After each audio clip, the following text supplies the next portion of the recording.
Episode 2 broken of love. Arisa अपने condo के bathroom में खड़ी है, खुद को मिरर में देखते हुए। उसके आंखों के सामने पार्टी में हुआ लम्हा गुजर रहा है जब उसे लैला की असली सच्चाई पता चली कि वो विलिन की बेटी है।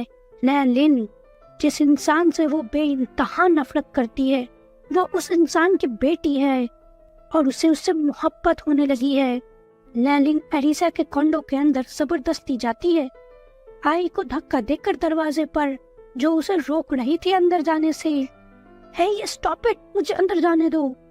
बॉस ने मना किया है आपसे मिलने के लिए, मुझे मिलना है। उसे जोर से धक्का देती है और अंदर घुस जाती है। एरिसा बाथरूम पहनकर लिविंग रूम में खड़ी थी। उसकी नजर लैलिन से मिलती है।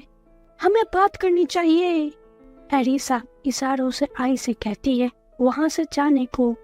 अब वहां पर सिर्फ एरिसा और लैलिन थी। तुम यहाँ क्या कर रही हो और झूठ बोलना बाकी है? एरिसा सख्त अल्फाज में कहती है, आप ऐसा कैसे कह सकती हैं जबकि आपने भी तो मुझसे झूठ कहा। हाँ तो क्या ये सही चॉइस नहीं था मुझे खुद को प्रोटेक्ट करने के लिए तुम जैसे लोगों से? हम दोनों ही झूठे हैं। अब तुम मुझसे क्या चाहती हो? मैं आपसे कभी भी झूठ बोलना नहीं चाहती थी, पर मेरी मॉम ने कहा था। वैसे भी मैं आपको सब सच्चाई बताने वाली ही थी एक न एक दिन, लेकिन मुझे ये कहाँ पता था कि आप मेरी मॉम की राइवल हैं, या फिर आप सब कुछ जानती थी। जानबूझकर आपने मुझे डेट किया मेरी मॉम के बिजनेस की वजह से। हेलो, खुशामदीद, welcome back to my YouTube channel date rumour stream. Let's continue the story. Arisa एक लंबी गहरी सांस लेती है और कहती है, मुझे कोई फर्क नहीं पड़ता तुम क्या सोचती हो। मुझे बस वक्त नहीं मिला कि मैं तुम्हें बता सकूं। मेरा कोई और बिजनेस भी है और तुमने तो अपने बारे में हर एक चीज झूठ बोली, नेम, बैकग्राउंड, और अभी तुम यहाँ पर खड़ी हो मेरे सामने। कुछ भी ऐसा था जो सच था? लैलिन कहती है, मेरी फीलिंग्स, मेरी मोहब्बत आपके लिए वो सच है। और आप, हमने जो कुछ महीने गुजारे एक साथ, आपके लिए कुछ मायने रखते हैं? आपने मुझसे कभी भी प्यार किया? एरिसा उसकी तरफ देखकर कहती है, मेरी फीलिंग्स का कोई मतलब नहीं बनता है। जो रिश्ता झूठ पर बना हो वो कभी भी नहीं टिकता, और मेरे लिए तो बहुत आसान है उन लम्हों को भुलाना जिन्हें हम दोनों ने साथ में बिताया है। लैलिन की आंखों से आंसू बहने लगते हैं। इतनी आसान है? वो अपने मन में सोचने लगती है, कोई फर्क नहीं पड़ रहा इन्हें, कोई फीलिंग्स नहीं है इनके अंदर। एरिसा बहुत दर्द में थी, लेकिन अपने चेहरे पर वो आने नहीं देती है एक सेकंड भी, जिससे लैलिन को पता चले कि वो कैसा फील कर रही है। लैलिन अपनी हिम्मत जुटाकर अपने दर्द में कहती है, फाइन, मैं इन सब चीजों को ऐसे लूंगी जैसे कभी हमारे बीच कुछ हुआ ही ना हो। ये कहकर गुस्से में वहां से चली जाती है।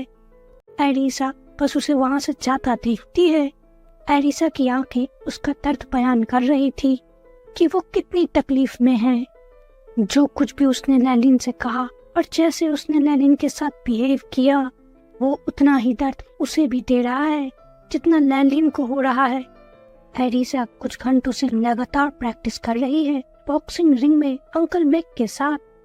अंकल मैक कहते हैं, तुम अपसेट हो क्योंकि लैला ही लैलिन है, तुम्हारे दुश्मन की बेटी। डोंट वरी अंकल मैक, मैंने उससे पहले ही ब्रेकअप कर लिया है। मैंने उसे सीरियसली नहीं लिया था मिस की। सच बताइएगा, सच में आपको कोई फीलिंग्स नहीं थी लैलिन के लिए?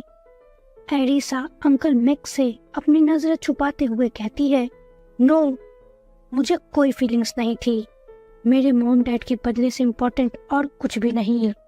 एरिसा मिस्टर केविन से मिलने जाती है गोल्फ कोर्ट में, उन्हें कन्विंस करने के लिए प्रोजेक्ट उसे मिल जाए, पर ऐसा होता नहीं। वहां पर उसे यह एहसास हो जाता है मिस्टर केविन की कमजोरी है लड़कियां।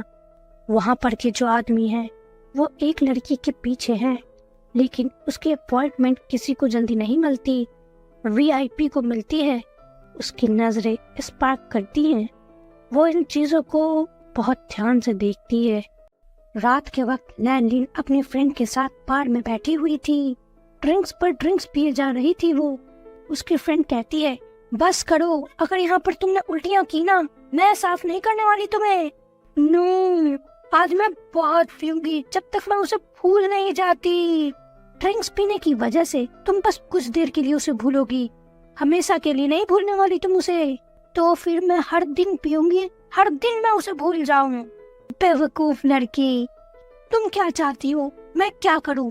ये जो कुछ महीने मैंने उसके साथ गुजारे हैं, ये सोचो कि ये मेरी इमेजिनेशन थी, पर तुमने भी तो उससे झूठ कहा है ना। कम ऑन, तुम दोनों का एक साथ होना इम्पॉसिबल है। इससे बेहतर है तुम अपनी मॉम के बिजनेस में अपना ध्यान लगाओ। यार, मैं बिजनेस के बारे में, मेरी नॉलेज बिल्कुल नेगेटिव है। मैं अगर बिजनेस संभालूंगी ना तो वो बिल्कुल बंद ही हो जाएगी वो बिजनेस। मीटिंग रूम में तो मुझे कुछ समझ ही नहीं आता लोग बात क्या कर रहे होते हैं। ईमा हंसने लगती है लैलिन की इन बातों पर। अब मेरी लाइफ में बचा ही क्या है? मैं बची हूँ ना तुम्हारे लाइफ में।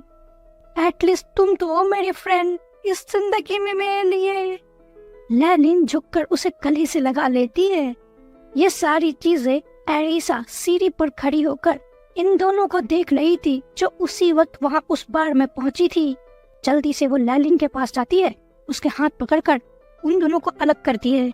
जब दोनों दोस्त एक दूसरे को गले से लगाई हुई थी, लैलिन, हम दोनों को बात करनी चाहिए। अब क्या है आपको? मैं अपने फ्रेंड के साथ ड्रिंक पी रही हूँ। लैलिन, क्या हम बात कर सकते हैं, सिर्फ हम दोनों? लैलिन अपना हाथ छुड़ाकर फेस घुमाकर बैठ जाती है, लेकिन एरिसा उसका हाथ पकड़कर कोने में उसे खींच कर ले जाती है उस बार के। लैलिन अपना हाथ छुड़ाती है एरिसा से और बांधकर उसकी आंखों में आंखें डालकर पूछती है, आप क्या चाहती हैं miss Arisa, CEO of A list company? Arisa कुछ कहती नहीं, बस उसकी आंखों में देख रही थी। अगर कुछ भी नहीं है तो मैं यहाँ से जाती हूँ, मेरा टाइम प्रीसियस है। वो एक कदम आगे बढ़ाती ही है वहाँ से जाने के लिए कि एरिसा उसे अपने बाहों में खींच कर ले लेती है, अपने दूसरे हाथ से उसके चेहरे को सहलाती है। तुमने बहुत पी है, तुम्हारा बदन गर्म है। लैलिन उसका हाथ झटकते हुए कहती है, आपको मेरी चिंता करने की जरूरत नहीं, मैं खुद का ख्याल रख सकती हूँ। लैलिन, क्या हम लोग पहले जैसे नहीं हो सकते? लैलिन कहती है, होल्ड ऑन, कुछ दिन पहले आप ही थी ना जिसने मेरे साथ ब्रेकअप किया, और आप आज मेरे साथ पैचअप करना चाहती हैं। सडनली आपको मेरे साथ पैचअप क्यों करना है? कभी आप मेरे साथ तो बिल्कुल गर्म रहती हैं, जैसे मैं आपके लिए बहुत मायने रखती हूँ, और कभी बिल्कुल ठंडी। एरिसा कहती है, लोगों को वक्त लगता है अपनी फीलिंग समझने में, और हम दोनों के पास अपने रीजंस थे झूठ बोलने के लिए, और अब मैं अपनी फीलिंग समझ चुकी हूँ, खुद से और झूठ नहीं कह सकती। तुम्हारे साथ जो लम्हे मैंने गुजारे हैं वो बहुत ही खूबसूरत थे मेरे लिए। एरिसा अपने दोनों हाथों से लैलिन का हाथ थामते हुए कहती है, मैं तुम्हारे बगैर रहना नहीं चाहती, प्लीज मुझे एक और चांस दे दो। मैं वादा करती हूँ तुम्हारे आंखों में आंसू नहीं आने दूंगी दोबारा। एक और चांस दे दो प्लीज। तो फिर क्या आप मुझसे प्रॉमिस करती हैं कि हम दोनों के बीच में आज के बाद कोई झूठ नहीं होगा?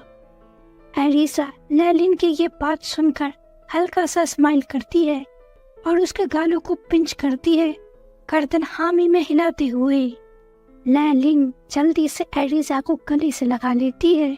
दोनों उस लम्हे में खो से गए थे एक दूसरे में, एक दूसरे की मोहब्बत में। एरिसा जब लैलिन को गले से लगाई हुई थी, उसे अंकल मैक की बातें याद आने लगती हैं। वेलिन की बेटी है लैलिन, और उसकी कमजोरी, हमें इस बात का फायदा उठाना चाहिए। आज एरिसा लैलिन के साथ पैचअप करने अंकल मैक की इस बात को सुनकर आई थी। ये सब उसके प्लान का हिस्सा है। सब्सक्राइब करें, लाइक करें और कमेंट करके बताएं कहानी कैसी लग रही है।